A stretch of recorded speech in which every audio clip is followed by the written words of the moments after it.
Okay, so I'm looking forward to our latest Take a Seat With interview, and we've got Tricia Fox from Volpa. So this is one of the series of our member spotlight interviews that we do. Hopefully you're seeing this on our YouTube channel and you're just getting the chance to come and learn a little bit about another of our members. So welcome, Tricia. Hi there, how are you doing? I'm well. In the midst of what has been the sort of weirdest year I think of everybody's lives, but enjoying these chats and kind of getting a chance to hear more about our members and what they do. So I'm just going to start by inviting you to come and tell us a little bit about you and what you do. So, hello everybody, I'm Tricia Fox and I'm the founder of Volpa. Volpa is a PR and marketing agency based in Perth and operating not just in Perth but Dundee and Angus and also all over the UK. We've got clients ranging from all the way up in Shetland all the way down to London. So yeah, we've been on the go for 18 years. It's actually our 18th birthday week this week. Not entirely how I expected to be celebrating our 18th birthday, to be honest. I thought we might have had a party, but clearly that's not going to happen this year. Like many things are not going to happen this year. And what we do is we work with clients of a lot of SMEs, some multinationals as well, and their branding, their design, their PR, their marketing, and their digital activities. So very diverse team that I have. Can you tell us what you like best about what you do? Oh, I think if you'd asked me 6 months ago, I would have had a different answer. I think the nature of the job has changed so much in the last 6 months that it's hard to actually put my finger on what's best. My favourite thing in the world, as everyone will tell you, is a front page of a newspaper. That is the best thing about what I do by a country mile, because it's not in marketing you can buy advertising, you can buy a position on the front page, but in PR you earn that place. And for me, having a story for a client on the front page of a newspaper is probably still a buzz that I get something out of still today. I've been doing it for 18 years and it still gives me a thrill. One of the things that I'm asking everybody that comes on this interview is, what's your favourite thing about Dundee and Angus? Well, I had a wee think about this because you sent me through the questions beforehand, which is good, because if I'd been caught on the spot, I would have been for a wee while. I love the V&A. I love the V&A, but I have to say one of my favourite places in Dundee in particular is the DCA. I've always loved the DCA. I think it's quite a quirky venue. I love its little shop. I love its coffee. I love its food. I love the cinema. I think it's just one of these wonderful little community hubs where you can do pretty much everything in it. So I would have to say the DCA is my pick. I think the V&A is kind of like the big shiny new object, and it would be hard to not say the V&A, but the DCA for me still has a charm about it.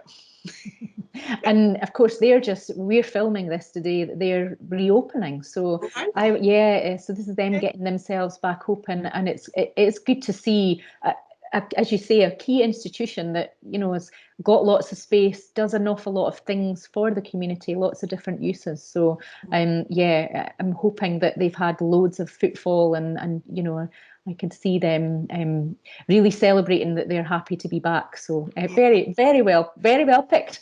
Yeah, I was at the V&A on Saturday, so that was interesting going through it in the socially distanced way.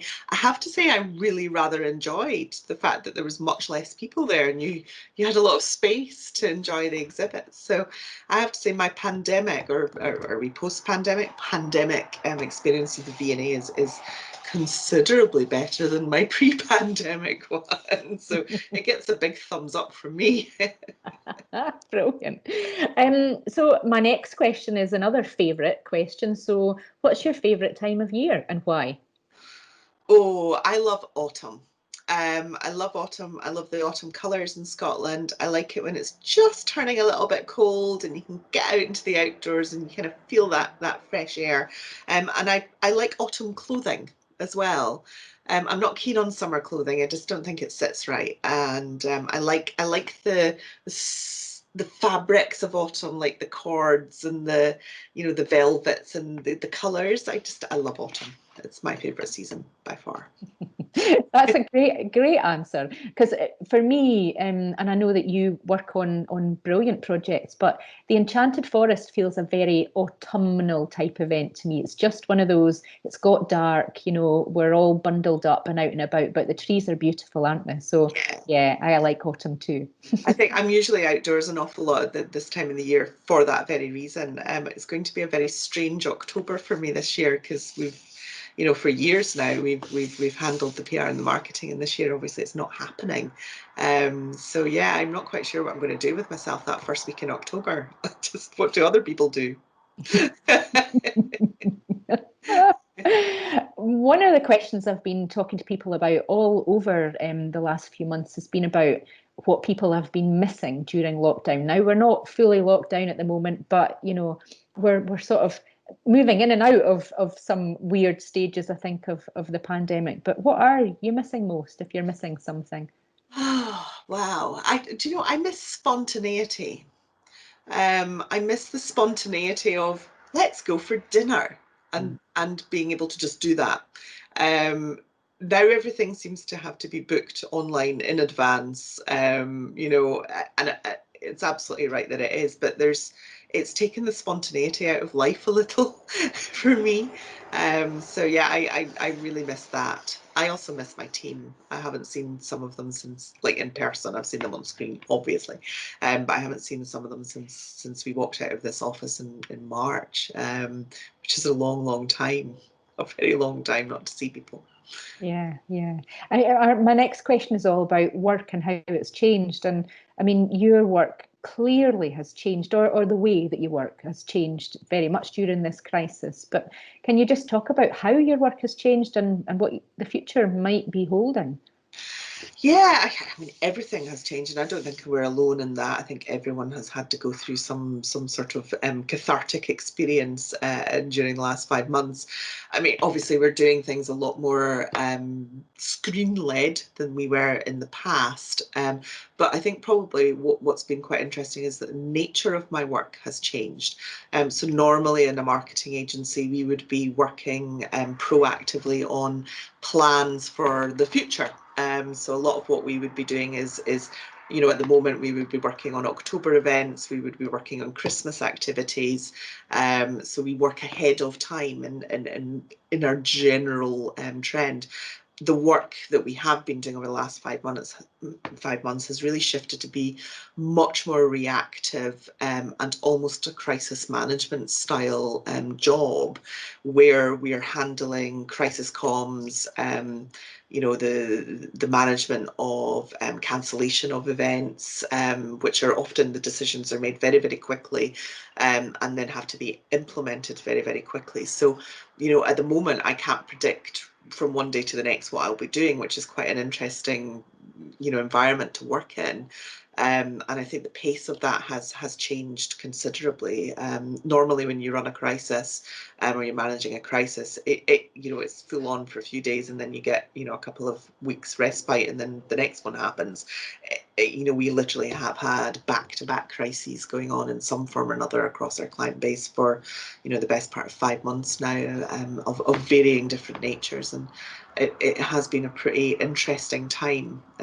I love a good crisis. It's good. It's gets the adrenaline going, but 5 months is a long time to deal with that kind of comms and operating at that level. I think is quite a challenge for me and for the team, and especially being remotely. There are communication challenges that go with that, that make it even more challenging to do in there. And it's not just our business, the nature of the media has changed with it. So the norm that you would expect if you're dealing with a crisis situation is also not there. So we've had to learn what the media are grappling with too. A lot of them have furloughed staff. They're working on skeleton staff. They're working to very different timelines than what they would normally be working on. So it's been quite a very steep learning curve to just keep up with the sheer speed of change.